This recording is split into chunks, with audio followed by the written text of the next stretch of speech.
मालेगाव येथे भारतीय जनता पार्टी आयोजित मिसळ पे चर्चा हा कार्यक्रम pavilion park resort Manmad चौफुली Malegaon येथे संपन्न झाला। या कार्यक्रमाचे निमंत्रक सुनीलाबा गायकवाड होते। तसेच घनश्यामजी वर्मा व प्रमुख उपस्थिती म्हणून डॉक्टर राहुल सुभाषजी भांबरे हे या कार्यक्रमासाठी उपस्थित होते। तसेच भारतीय जनता पार्टीचे पदाधिकारी व असंख्य कार्यकर्ते या कार्यक्रमासाठी उपस्थित होते। असा हा मिसळ पे चर्चा कार्यक्रम संपन्न झाला। नाशिक गणेश पाटील मालेगाव। आवश्यक होतं म्हणून आपण आज मिसळ पे चर्चा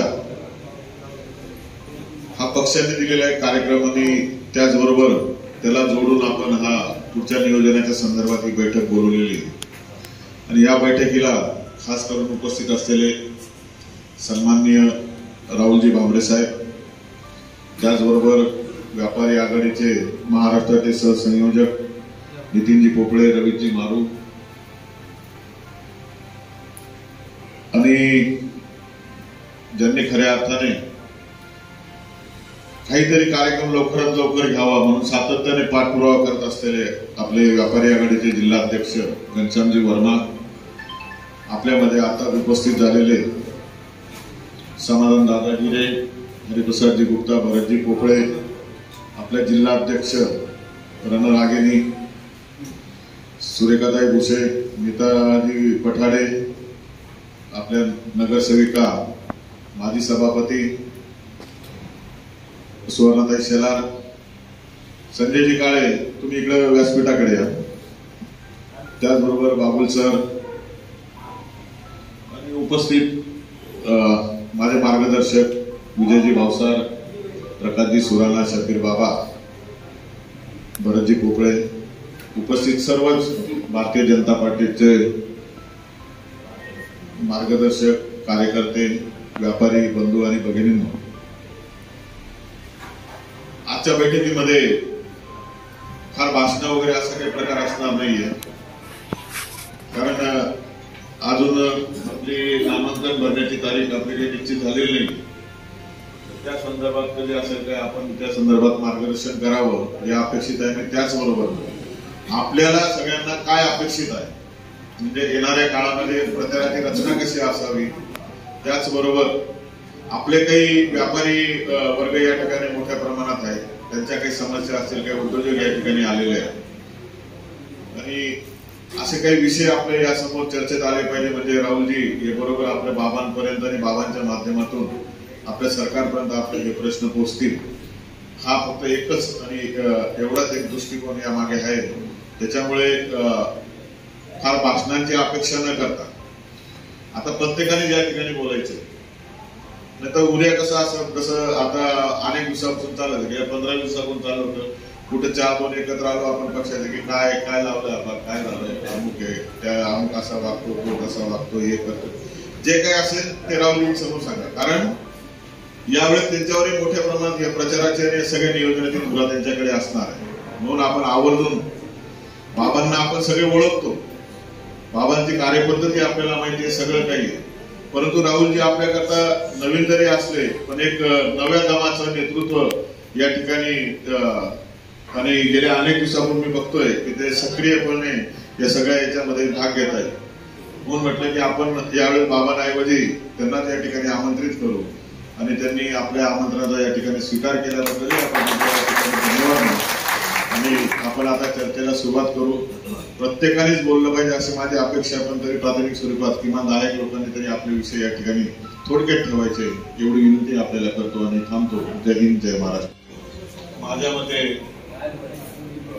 अपेक्षापेक्षा सगळे चांगले विषय या ठिकाणी आलेले आहेत। राहुलजींनाही बरेचसे विषय या ठिकाणी आणि स्थानिक परिस्थिती सुद्धा, म्हणजे राजकीय असेल, सामाजिक आणि व्यापार उद्योगाची परिस्थिती आपल्याला बऱ्यापैकी या ठिकाणी ज्ञान झाली असेल। महत्वाचं ज्या विषयाला मला हात घालायचा नव्हता, पण 1-2 जणांनी आणि खास करून माझे सगळ्यात आवडते काका भरतजी पोपळे यांनी त्या विषयाला हात घातला, म्हणून असं वाटतं की आणखी 2 मिनिटं, इतका वेळ झालाच आहे की आणखी 2 मिनिटं निघेल। राहुलजी आम्हाला सांगायचे की अनेक वर्षानंतर या मालेगाव शहरामध्ये भारतीय जनता पार्टीचा एकच नगरसेवक होता, तोही मी होतो। माझ्या आधी 10-15 वर्ष आधी पंडित गवळी होते. म्हणजे असं आणि आता एकचे आता आम्ही 9 झालेलो. आपले 5 जिल्हा परिषद सदस्य या ठिकाणी 7 पैकी 5 जिल्हा परिषद सदस्य आपले होते. एक मोठी ताकद या ठिकाणी आपल्या मालेगावानी जे पण काही 9 म्हणजे इथं वास्तविक आपले 20च्या घरात आपण जाणार होतो. परंतु आपण त्यावेळेस पक्षाच्या आपापसात वादामुळे चुकीच्या तिकीट वाटपामुळे आपलं त्या ठिकाणी बरंचसं नुकसान झालं. आणि जे आम्ही एक स्वप्न उराशी बाळगून अनेक वर्ष आम्ही या शहरामध्ये काम करतोय की भारतीय जनता पार्टीचा झेंडा हा सगळ्यात वरती लागला पाहिजे. एक काळ असाच होता. भारतीय जनता पार्टी या ठिकाणी मोठा भाऊ म्हणून काम करायचा. युतीतला घटक हा छोटा भाऊ होता. आणि आजची परिस्थिती जी बदलली त्याच्यात आपल्याच काही नेत्यांच्या चुकांमुळे या सगळ्या गोष्टी घडून आलेल्या. म्हणून या ठिकाणी असं एक चित्र निर्माण केलं जातं. आणि काही म्हणजे संताप सुद्धा होतो की आपल्यातच काही ज्यांना कुठली राजकीय महत्वाकांक्षा नाही, ज्यांना कुठे पुढे जाण्याची इच्छा नाही, फक्त बाबांनी त्यांच्या डोक्यावर हात ठेवल्यामुळे ते आज जे बाबांना त्रासदायक आहे अशाच लोकांची ते थोडस मी शब्द चुकीचा वापरेल परंतु नाही ना ते दलाली सारखं ते काम करतात. बाबांना मिसगाईड करतात. बाबांना खरी परिस्थिती समजून येत नाही. म्हणून याची कोंडी कुठेतरी फुटावी म्हणून आजचा हा कार्यक्रम ठेवला. कारण नसताना आपण 1 महिना वाया घालवलेला आहे. आणि असं चित्र निर्माण केलं गेलं की युतीतले काही जे घटक आहेत ते जर आपल्या सोबत नसतं तर इथं आपलं काही खरं नाही असं चित्र निर्माण केलं जातं. तुम्ही फक्त चालायला सुरुवात करा डॉक्टर साहेब, कोणाचीच गरज नाही. आणि आमचा अनुभव आहे, आम्ही प्रमुख पदाधिकारी आहोत बऱ्याचशा कार्यामध्ये आणि बरीचशी धुरा आम्ही या ठिकाणी प्रत्येक वेळा प्रचारात सांभाळल्या. अगदी राऊत साहेबांपासून हरिचंद्र चव्हाणांपासून आणि यांचं आम्हाला माहिती आहे. ह्या पक्ष आता ठीक आहे काही गरजामुळे आता रहिवासी आणि बीजेपी कार्यकर्ते नेते, सर्वप्रथम मी आपल्या सर्वांचं आभार मानतो की आपण मला इथे बोलून एवढा मान सन्मान दिला आणि आपले मतं व्यक्त केले. आणि 100% आपले सगळे जे मत आहेत हे मी बाबासाहेबांपर्यंत पोहोचवणार आणि त्याच्यामध्ये काय दखल घेता येईल योग्य याचा निर्णय ते 100% घेतील याची मला खात्री आहे. मी डॉक्टर आहे, मी काय राजकीय माणूस नाही. मला काही फारसं भाषण करता येत नाही किंवा आपल्यासारखं राजकारणाचा काही फार जास्त एक्सपिरियन्स नसल्यामुळे मी काय खूप जास्त बोलू शकत नाही. पण एक माझं छोटं मनोगत व्यक्त करतो. लहानपणापासूनच मी माझ्या वडिलांना वैद्यकीय सेवा देताना बघितलेलं आहे. जवळपास 40 ते 30 वर्ष त्यांनी धुळ्यामध्ये वैद्यकीय सेवा दिली. टाटा हॉस्पिटलसारख्या मोठ्या हॉस्पिटलमधनं कॅन्सर तज्ज्ञ म्हणून प्रशिक्षण घेतलं आणि त्यांना मुंबई, दिल्ली किंवा परदेशात सुद्धा मोठ्या मोठ्या ऑपॉर्च्युनिटीज असून सुद्धा त्यांनी आपल्या मायभूमीमध्ये धुळ्यामध्ये येऊन आपलं कार्य करायचं ठरवलं. ते फक्त आणि फक्त आपल्या भागातले गरीब जनतेला त्यांच्या कलेचा बेनिफिट मिळावा त्याच्यासाठी त्यांनी ते केलं. लहानपणापासून मी बघतोय की एक मोठे मोठे ऑपरेशन्स जे म्हणजे धुळे का म्हणा, नाशिक म्हणा, इव्हन पुण्यामध्ये त्या काळामध्ये होत नव्हतं. ज्यासाठी त्यांना मुंबईला जावं लागायचं, दिल्लीला जावं लागायचं पेशंट्सला. तेव्हा आता बरेच पेशंट्स असे होते की ते पोचायचेच नाही. मुंबईचं नाव घेतलं तर जाऊ द्या, त्यापेक्षा घरी निघेल बरं असा तो कॅन्सर आजार.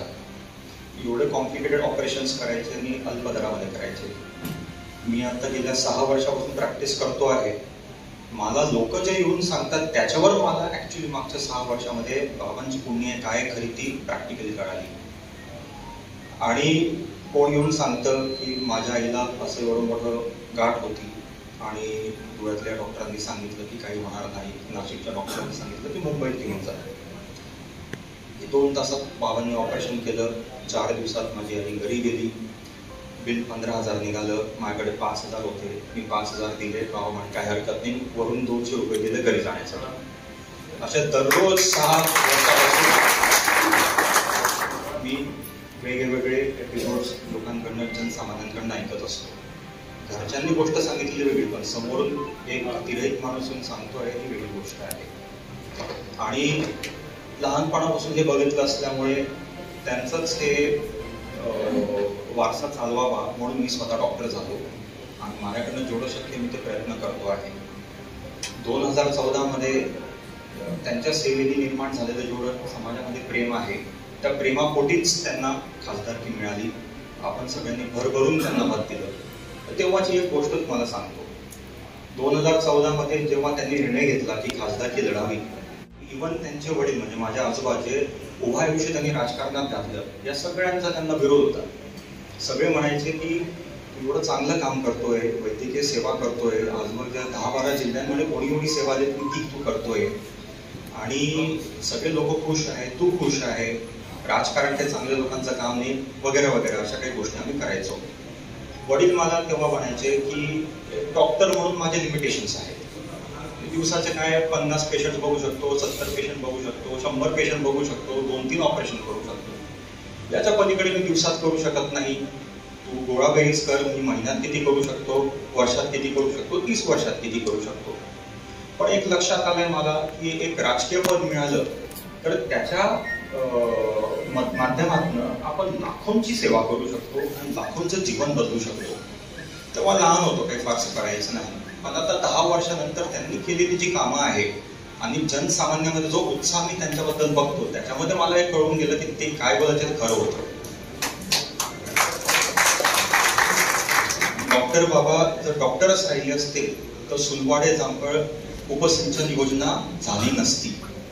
डॉक्टर बाबा जर डॉक्टरच राहिले असते तर मनमाड इंदोर रेल्वे सारखं एक अनेक दशकापासून प्रलंबित असलेला मार्ग हा मार्गी लागला नसता.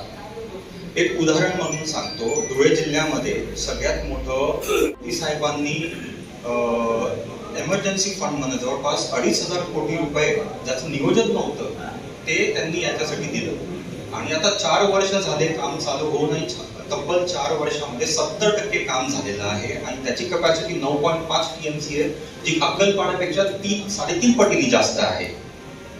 मनमाड इंदोर रेल्वे मार्ग ही प्रलंबित आहे.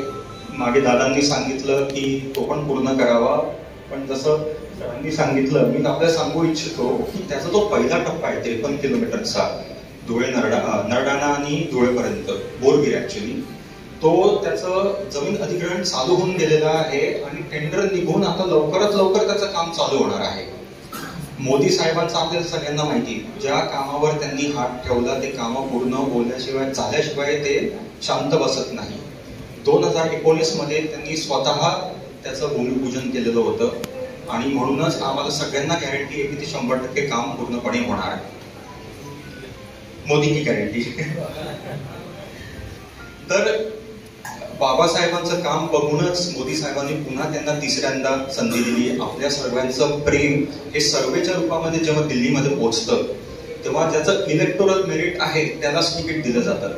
भारतीय जनता पार्टी असा पक्ष नाहीये की ओळखीने तिकीट द्या, माझा मुलगा आहे तिकीट द्या, मी एवढे पैसे करतो एवढं तिकीट द्या, हे असं काही भारतीय जनता पार्टीमध्ये चालत नाही. जो माणूस ऑन ग्राउंड काम करतो, जो लोकांमध्ये पॉप्युलर आहे, लोक ज्याला सपोर्ट करतात, ज्याचं सर्व्हेमध्ये नाव येतं, ज्याचं इलेक्टोरल मेरिट आहे त्यालाच मिळतं आणि आपल्या सगळ्यांच्या प्रेमाने ते इलेक्टोरल मेरिटच्या रूपाने त्यांना पुन्हा ही संधी दिलेली आहे.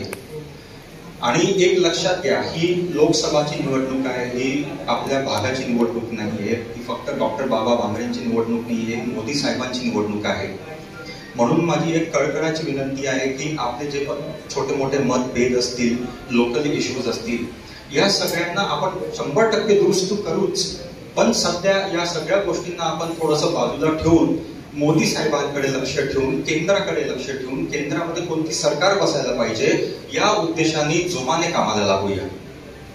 आणि त्याच्यामुळे माझी कळकळीची विनंती आहे की 20 मेच्या तारखेला आपल्या धुळे लोकसभा मतदारसंघाची निवडणुकीची तारीख आहे.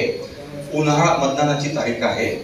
भरपूर उन्हाळा आहे, आत्ताच एवढा उन्हाळा आहे, अजून 1 महिना बाकी आहे, दुष्काळी परिस्थिती आहे, अनेक प्रॉब्लेम्स जरी असले तर या प्रॉब्लेम्सला आपण त्यांच्यामधनं काहीतरी मार्ग काढून जास्तीत जास्त मताधिक्याने डॉक्टर सुभाष भामरे आणि मोदी साहेबांना निवडून आणू अशी मी कळकळीची विनंती करतो.